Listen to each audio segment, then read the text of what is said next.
We are born free, and we will die free.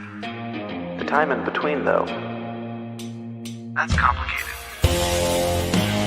In that time, governments, institutions, and our egos will limit our ability to find true freedom in this life. These are real stories of real people overcoming the odds, persevering in justice, and unlocking their potential. Welcome to Finding Freedom. Here's your host, John Odermatt.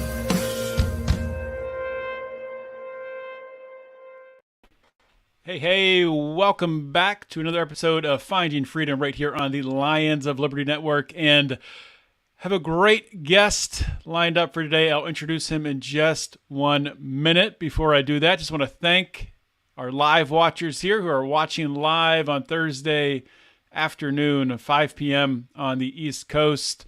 We're streaming live to Twitter, Rumble, YouTube, Facebook. I don't think anybody watches on Facebook. If you're watching on Facebook, let me know that you're watching on Facebook in the comments. Feel free to drop a question. Maybe, if we have time, I will ask my guest, who I'll introduce in a minute here. So maybe that'll help you with the questions if I introduce my guest. My guest today, let's bring him in.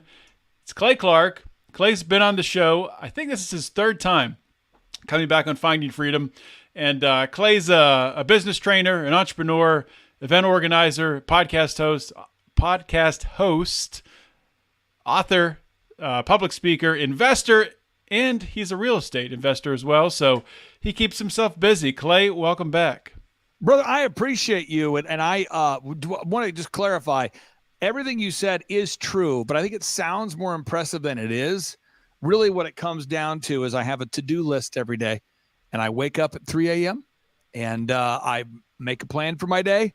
And I do it. And whatever gets scheduled gets done, and what doesn't get scheduled doesn't get done. So I appreciate you sharing that. That's awesome, man. So for people who don't know you, this is their first time ever seeing you. They're like, who the heck is Clay Clark? What's he all about? Just give the 2 minute, what you're passionate about, what you do, and what makes you tick. Well, I've written books about it, and I talk about it a lot, so I think about this idea. But I think our lives are defined by our faith, family, finance, fitness, friendships, what we do for fun, and what we do with our focused time. Faith, family, finance, fitness, friendship, fun, what we do with our focused time. So faith, I'm a Christian. I believe in Jesus Christ as my Lord and Savior. Family, I've got an incredible wife and 5 kids. Friendships, I don't do well with high drama, low value people. So I tend to hang out with people, some of which are household names and some are not. But, I enjoy the company of people like Dr. Robert Zellner, partner friend of mine, people like Eric Trump, and then people in my office that are maybe not household names, but they're just diligent people. I love hanging out with people that, like to work hard, do what they say they're going to do, that kind of thing. So faith, family, finance, finances. I grew up really poor, wanted to not be poor. Built a very large company pre-Christ, so don't judge me, folks. It was called DJConnection.com, one of America's largest wedding entertainment companies. And we were doing about 4,000 weddings a year, just to give you some context to that. So it's like 80 weddings every weekend, sights, sounds, that kind of thing. So faith, family, finance, fitness. There was a time in my life I was really, really, really into fitness. I mean, that was my skew for a long, long time. Now it's not so much a big goal of mine, but faith, family, finance, fitness, friendships, fun, what I like to do for fun. I like working. So it's sort of a deal where I like to work, and working is what I do well. So it's kind of what I do. And then my focused attention, I like to record songs that almost no one ever listens to. I put them out. Sometimes people love them and they'll have 1 million downloads. And sometimes people go, why did you write that? It's terrible. I call them lyrical miracles. And so anybody who wants to access those, you go to thrivetimeshow.com. And let me make sure I give you the link here. It's thrivetimeshow.com. And then it's called Lyrical Miracles. Let me see here real quick. Thrivetimeshow.com, Lyrical Miracles. And yes, there we go. So thrivetimeshow.com, Lyrical Miracles, and I will send it to you in the private chat. And I'm always recording music there. So that's kind of, if I describe who I am and what I'm all about, that's what I do. And then people pay me to help them grow their company, and I get a small percentage of the growth. So if you're out there today and you have a business that's not doing well, people pay me a small percentage of the growth to help their business grow. And I've been doing that since 2005. And so I own my own companies and I help people grow theirs. One thing I didn't hear you say there was politics. Can't not stand politics. Don't like politics. Don't like Republicans. Don't like Democrats. Love the Constitution. Love the Bible. Really, if you had to say like, what do you like to do? Not, I mean, if I was not doing the Reawaken America tour, I like to spend 100% of my time not thinking about politics. Like I like to go years without knowing. I would love to be completely not involved in politics, but the reality is there's a tyrannical government, right, that likes to take everything from us if they can. And so I've always been the guy that, I go in and vote every year for the Republicans, donate, show up, vote, that kind of thing. But I met a lot of those leaders, John, early on in the Republican Party in my state and other states. And I discovered that really there's this thing called the Uniparty, where you have people that will say the things I want to hear, John. They'll say the conservative things I want to hear. And then they do the opposite. And Speaker Johnson is the most obvious example right now. Ted Cruz is one of my favorite people to say what I want to hear, and then who usually just launches endless investigations. But there's very little things that are done, John, to protect our Constitution and to limit government. Yeah, I mean, that's where I am. I mean, the uniparty, the duopoly, however you want to phrase it, it's pretty hopeless. I got sidetracked for a couple years into the Libertarian Party, and third parties is a whole nother fiasco, waste of time in general, in my opinion. But the way I look at politics now today, sure, you can vote for president. It might make a difference. It might not. But the closer the politics get to you in your local community, your state level, that's where you can make somewhat of a difference at least. Yeah, I agree. And I like to focus on things I can control, So I'm the guy who, I've been buying precious metals since 2005. I'll never forget this. It was 2005, and I was sitting down with a banker because my business was doing well. Just to give a little context, again, we're doing 4,000 weddings a year, and I make it approximately $175 per event on my pro forma. That's my plan, my projected future performance of my business. So I was making about $175 per show or per event. And I was doing, 4,000 events a year. So I go to my local banker, who's a friend of mine, and I said, "Hey, you own a business. You own the bank. Tell me, what do you do with your money? Like, what should I do with my money? What should we? I mean, come on, off the record, just tell me." And he's like, "You want to know?" I said, "I want to know." He said, "Well, okay, yeah, I don't know. You really want to know?" I said, "I have to know. Tell me." And he says, "Well, take a quarter of your wealth, okay, and you need to buy precious metals. Quarter." I said, "Quarter? But you own a bank." He's like, "Dude, listen here, okay? The bank, this is how that works. The bank, we borrow money that we don't have, okay, from the Federal Reserve, and they don't have it either. So they lend us money they don't have at an interest. We take the money that we don't have and we lend it to people that don't need the money and probably shouldn't have the money so they can buy things that they can't afford to impress people they don't know." And that's the cycle. But eventually, the Federal Reserve, which is not federal, is going to get out of control. And that will cause hyperinflation. So you need to be buying up precious metals. I said, "Well, what book should I read? Oh, Wise Wizard. Oh, Trainer of," he says, "The Collapse of the Dollar. Start there and read The Creature from Jekyll Island." Read those. Great book. Creature from Jekyll Island. Great book. Just read it. And I'm going, what? No, John, I had no idea about the subjects your listeners know about. I didn't know about the Federal Reserve, So I'm reading this book and I'm like, what? And I'm a doer. I'm an action guy. So I thought, what I'm going to do? I'm just going to take a quarter of my wealth and buy precious metals because he says to. And multiple bankers told me the same thing. And I said to the banker, I go back to him, I said, "What else should I do with my money?" He says, "Well, you take a quarter of your wealth and buy real estate from emotional people.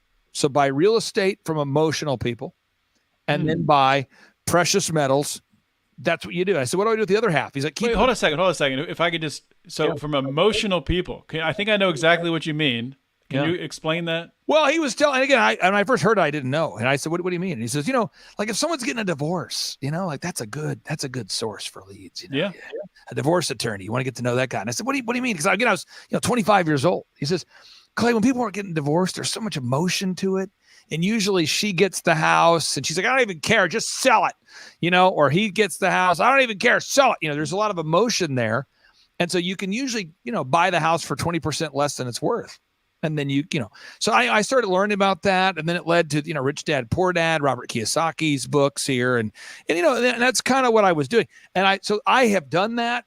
Now, as we're looking at today's show, I'll pull it up so I'm not exaggerating at all. I don't like it when you have exaggerations going on with financial pro tips, but the amount of the price of gold per ounce right now is $2,377 per ounce. That's right now as of today. The price of gold is $2,377 per ounce. And then you look at this real quick. This is just, again, I'm not the one putting out these forecasts, but they're forecasts being put out by what I would consider to be organizations that people respect. I'm not saying they're super credible, but Citicorp just announced that their official forecast is that gold will hit $3,000 in the next 6 to 18 months. Goldman Sachs followed up with a $2,700 prediction. So anyways, that's what I do on a practical level. And then I don't buy things I don't need to impress people I don't know. And so I just kind of live frugal, and that's sort of what I do. You know, that's what I do is I grow businesses and I live frugally. But now with the lockdowns and the quarantines and the curfews, I'm going, oh, really? They're going to try to cancel my business conference. I do every 2 months. I've done that since 2005. And so, John, we had a sold-out event. We had about 300 people coming. And all these people were emailing me like, are you still going to have your conference? Are you still going to have it with the pandemic? Are you still going to have it? I go, yeah, I'm going to have it. So is it okay? Is it ethical? Is it legal? There's a lot of confusion. And then you talk to the medical people, they say, that's a government thing. You talk to the government people, they say, that's a medical thing. You talk to the state people, they say, it's a federal thing. The federal people say, no, it's states' rights. Anyway, long story short, everybody shut down their companies except for me that I knew. Most of my friends shut down their companies. I kept my businesses open. I told my wife I will sue the mayor of Tulsa if they try to do a lockdown in Tulsa, Oklahoma. And I'll turn my building into a church. We'll bring in a pastor. We'll fly in a pastor because I'm not one. And we'll have a pastor come in and teach the word of God on Thursdays. And that was, 3 years ago, 3.5 years ago, whatever it was. And here we are. I thought we would do one event to speak out against the lockdowns. And now we're on event 24 of one more. So that's the Reawaken America tour, right? Yeah. It's June 7th and 8th in Detroit, Michigan. And it has a life of its own at this point. Yeah, give people a flavor for the types of people they will see if they go to one of these events. Well, okay, so this is so wild because people always say, who picked these people? That's one of the biggest criticisms I get and one of the biggest positive remarks I get. People go, why is Roseanne here? This is weird. Why is Jim Brewer here? Who would not want to see Roseanne and Jim Brewer? I hear it all the time. Yeah. I'm telling you all the time. People say, who invited that person? And they don't understand. Like, I organize it, I produce it, and I subsidize all the losses. So I let people, everyone can name their price. So if you go to timetofreeamerica.com, you're going to see General Flynn and Eric Trump and Kash Patel and Roseanne and Jim Brewer. And you're like, wow, there's like 70 speakers. Wow, 70 speakers? Most RNC events are $2,000 a plate, because you teamed up with the Libertarians for a while. I did the Republican thing for a while. Everything's a plated dinner. A plated dinner. You're cordially invited to a plated dinner for $500. That kind of thing. My event, you can name your price. So you can pay whatever price you want to pay. So one, it's whatever price you want to pay. Two, there's 70 speakers, most of which are much more well-known than I am. I mean, these are sometimes household names, but they're people that seek the truth. The common denominator is the doctors that seek the truth. So Dr. Peter McCullough, Roger Stone, Eric Trump, Kash Patel, General Flynn, Devin Nunes, they all seek the truth. And then the third is it's high octane. It's like a Dave Chappelle comedy, the rawness of that with the energy of college football. It meets like just a truther. It's a truth-mageddon, So it's like conservatives are bothered. We've had attorney generals attend these events. We've had senators, and it's awesome watching their faces because they're like, oh, dear. Oh, no, they're going to talk about me. We were in one particular state, and I don't want to get you sued on today's show, or me sued, just because speaking generalities. I was at one particular state. I'm at the state, and the state brought some of their elected officials, okay? And they're elected. These are like the people that everyone knows are the conservatives. And I think you might have knocked off your microphone there. It sounds a little different right now. You hear me? I can hear you. It sounded a little muffled. Can you hear me now? Mic 2? Yeah, I got you there. I got your mic 2. So I'm going to go to mic 2. Can you hear me now? Yep, you're good. Okay, so we're switching mics. So we're at this event in this particular state, and one of the most well-known conservative voices wanted to speak. And I said, sure, you're more than welcome to speak. We'd love to have you. And so he was in the audience in the first row, kind of watching the speakers just to get an idea for the room. And this doctor comes out and he's like, in the great state of whatever, did you know that our yada yada called for a lockdown, a quarantine, a mask mandate, a curfew, social distancing? And the audience is like, boo, boo. and RNA modifying nanotechnology shots to be required to keep your job. Now, if you want to take a shot or you don't, that's your choice. But did you know that this state's yada yada imposed the yada? The crowd is boo. And John, that guy was supposed to speak next. I'm not kidding. It's this guy comes backstage and he's like, hey, I don't know if this is the right audience for me. I don't know if this is the right audience for me, I think. And, people were like, well, no, you should go out there and speak. You should go out there and speak. You should go out there. Go out. And he's like, yeah. No, I'm going to bail out. So anyway, we had Alex Jones backstage. So we brought out Alex Jones. The crowd goes nuts. True story. They brought out Alex Jones. Well, then a couple speakers go by, and a guy who's really, really well known, I won't mention his name, household name. This is early on. And he's telling people, guys, we helped end the lockdown. Do you know how we did it? Because we believe in your constitutional right to peaceably gather. The crowd's like, woo! We believe in your right to gather. Woo! And that's why we rolled out the shots to make, and people were like, boo! Like the loudest boos of all time, John. Boo!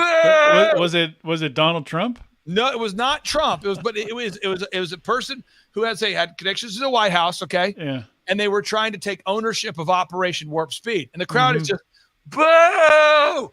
Boo! Just the biggest boo ever. And the crowd wouldn't stop. It was awesome.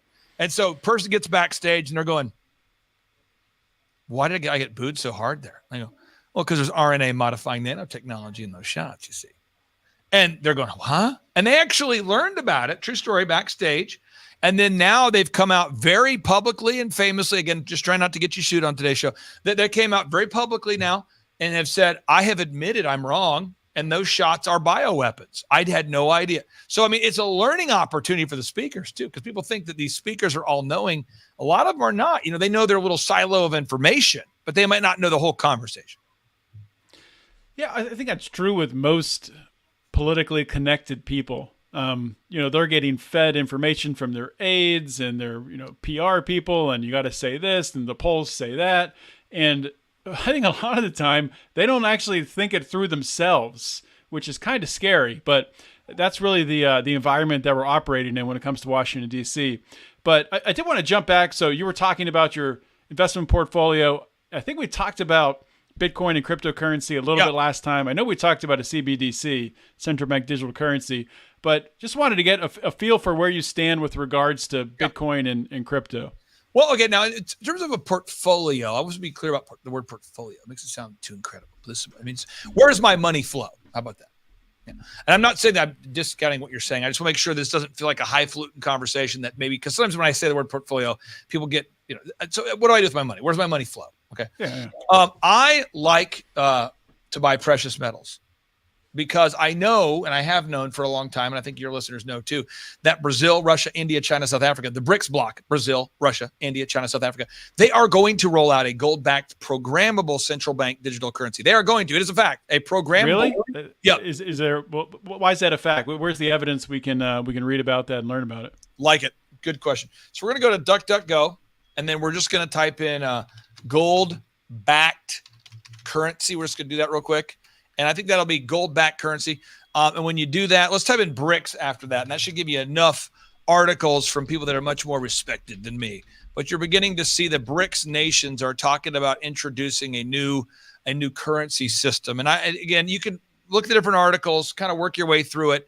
Other things we could point to is the BRICS nations are accumulating the Earth's gold. They are hoarding the Earth's gold. For the past 17 years, and Kitco reports this, and they have little reports that show which countries are buying the most gold and which ones are not. As an example, like Canada's not buying any gold or very little gold, but China is hoarding the Earth's gold. So you're seeing these countries, they're all hoarding gold, accumulating gold in preparation for something. All right.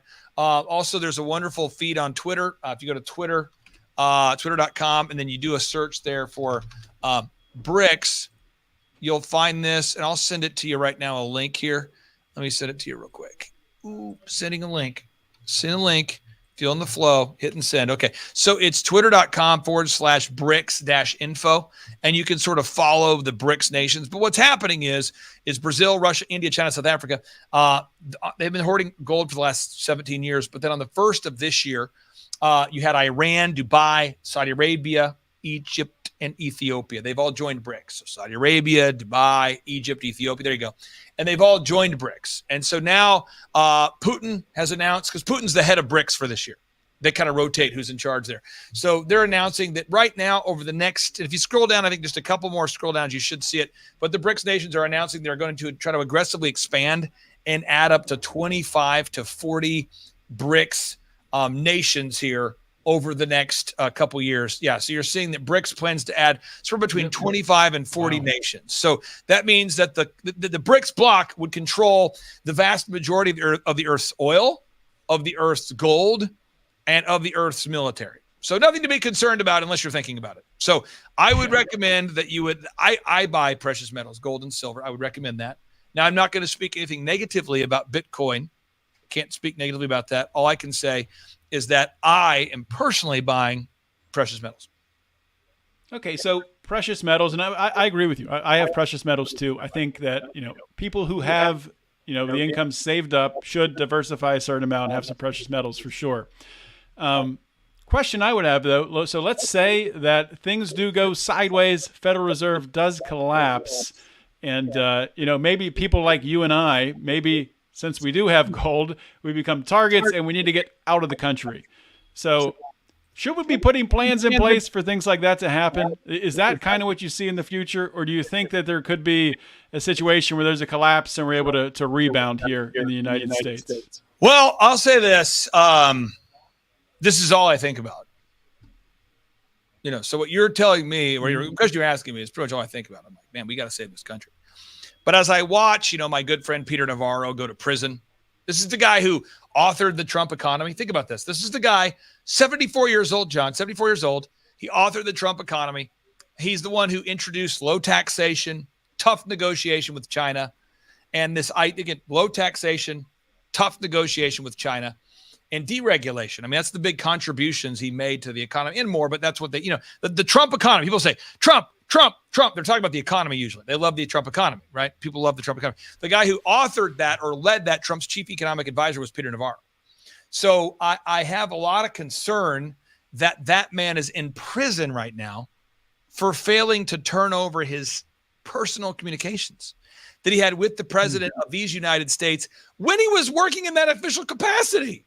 That's crazy. He's in prison right now. So I've got my fancy sign. I spent several minutes making it. It's givesendgo.com/Navarro. I talk about it on every single show. And if anybody donates, I told Peter, I said, Peter, I'm going to help you raise $1 million. And by the way, I've helped him raise $1.334 million since December 23rd. So it's every one of your wonderful listeners who donates $5 and $10 at a time. Almost no money, and I say almost no money has come in from the big government, the RNC, the governors. You don't see governors talking about the guy who authored the Trump economy. You don't see the senators, the congressmen. Nobody's doing this. So we're doing it right now. GiveSendGo.com/Navarro. And if you donate anything at all and you text my cell phone, try texting your congressman, folks. See if they call you back. Text my cell phone number. You're entered in for a chance to win a backstage pass to the Reawaken America tour. People say, why are you doxing yourself? Why are you giving out your own cell phone number? I believe that's where we're at. I believe we're Paul Revering right now. We're trying to save our country. And if we don't, the question you just asked me is going to be very relevant very soon. Well, I definitely agree with you. We're going down this path so quickly that, and I'm hearing some feedback in my own headphones here, which makes it a little distracting to talk, but not sure what's happening there. All kinds of technical difficulties. It's funny how that happens when you start talking about these things out loud. Let's move on to the next topic. I did want to ask you about the state of foreign policy in the United States. We got a couple minutes left here. Ukraine, Israel, so much money going overseas. It's insane. Yeah. It does seem like the younger generations are waking up to this crazy amount of money that is going overseas. And I think that the left, Biden, the progressives are starting to lose that generation because of this. Thoughts on that? Well, I would say this, behind you, just as a visual aid, it appears as though you have like a dresser of some kind or some kind of something behind you. For the amount of money we've given Ukraine, we could make a border wall made of dressers stacked. Well, there's about probably a 5-foot tall dresser there. We could probably stack that up 3 times high all the way across the southern border and northern border for what we've spent in Ukraine. I mean, we could have our military, we could deploy our military and recruit some young folks or National Guard to stand at the border and protect our border. I mean, we could pay our National Guard. They say, sir, I'm reporting for duty. What do you want me to do? Stand on the border at all times and make sure no one gets through. I mean, we could erect a wall and have our military behind the wall to stop the illegal immigration if we wanted to. But our country doesn't want to. Our elected officials don't want to. What they want to do is they want to fund the destruction of Ukraine so that we can build it back better. That's what they want to do. You know, Maui. Oh, we care so much about the American citizens. So we give the people of Maui whose homes were burned virtually nothing. I don't want to get the number wrong, but it's sadly low. I mean, it's really depressingly low how much money. I don't know if this is still true, but I think the people from Maui still can't get in to even see their homes, that it's still blocked off by the federal I've government. talked to people who live in Maui who've told me this. So, but I don't know because I haven't read the official policy, but that's so. I mean, you have that, and it's like, oh yeah, we don't have money for those people, but we do have money for Ukraine. Okay, sure, yeah. Now, I would say most Americans can't find Ukraine on a map. Not some, most. I mean, if you just gave people a map and you said, find it on the map, go. I would bet you 1 out of 3 Americans could find it. But I can tell you this, I bet you 2 out of 3, maybe 8 out of 9 Americans could find a problem caused by illegal immigration. I bet you 8 out of 9 of them could go, I don't know a whole lot about a whole lot of things, but I can tell you this, look at this homeless encampment here. I mean, it's a thing. Yeah. And so we as a country should be taking our resources, it's not an ethics exam, to protect ourselves. You want to be fruitful, then multiply. Another example. If you're out there today and you are homeless, you probably should become unhomeless before you help more homeless people. I mean, just if you're out there, you want to start a ministry to help the poor, step 1, don't be poor. Okay. So if you want to help if you want to stop homelessness and poverty, step 1, stop your own homelessness and poverty, so we should help ourselves. It just doesn't make any sense. It would, and I'd say it's so stupid that it's not stupid anymore. It's intentional, nefarious destruction of the United States as we know it. And so that's why I do these Reawaken America tour events at great financial loss. And I encourage everybody out there, if you have the capacity, the tenacity, the whatever it is that rhymes with those 2 words, go to timetofreeamerica.com, and request a ticket. We have just under 500 tickets remaining for the Detroit Reawaken America tour. That's Detroit, Michigan, June 7th and 8th. It's going to be a great event. And again, you can name your price. And if you're a member of the media, yourself included, we do free booths for the media. What? Yeah, most of the Republican events, they charge media $10,000 for a sponsored media booth. We do free booths for media, so guys like yourself can interview Laura Trump, Kash Patel, Eric Trump, whatever. So we do free booths for the media. You can name your price if you're an attendee. This is the final confirmed event we have. If Eric Trump or General Flynn want me to go to another state, I told them I'm happy to do so, but this is the final confirmed event that we have on the books. All right, Clay Clark, thank you for coming on the show. Check out the Reawaken America tour. Also, check out Clay's podcast, the Thrive Time Show podcast. I was looking through the guest list. Incredible. I mean, the guests you've had on there, really, really impressive stuff. So awesome work there, Clay. Thank you, brother. I really do appreciate you. You're first class. Thank you very much. All right, have a good day. Thank you, Clay. Take care. Bye-bye. All right, guys, that was my interview with Clay Clark. Hopefully you all enjoyed it. And if you did, hopefully you've subscribed to the podcast. Of course, you can subscribe to the Lions of Liberty Network on whichever podcasting app you are listening on right now. If you're watching the video, if you're watching live on Twitter, YouTube, Rumble, Facebook, whatever, be sure that you are liking, following, subscribing to that page. And on YouTube, you got to hit that little notification bell so you actually get notified when we go live, because YouTube hates us. It's kind of crazy that we look at our YouTube and our Rumble numbers. We have like 7,000, just south of 7,000 follows or likes or whatever on YouTube. Subscribers, I guess is the word. On Rumble, we have like 150. And we get more people generally who view our Rumble videos than our YouTube videos. That is how crazy YouTube is. We were demonetized for years. They finally remonetized us, but we're obviously still shadow banned. So I guess long story short is just join Rumble. Rumble's a better thing, and get your content there. But that's all I got for this week. If you really like this show and want to support us, please consider becoming a Patreon at or I should say patron at patreon.com/Lions of Liberty or lionsofliberty.locals.com. You can get access to us, discounts on merchandise, bonus content, all of that good stuff. Okay, without any further delay, I'm going to end the show. I'll see you all next week. In the meantime, always remember to keep your head up and the fires of liberty burning.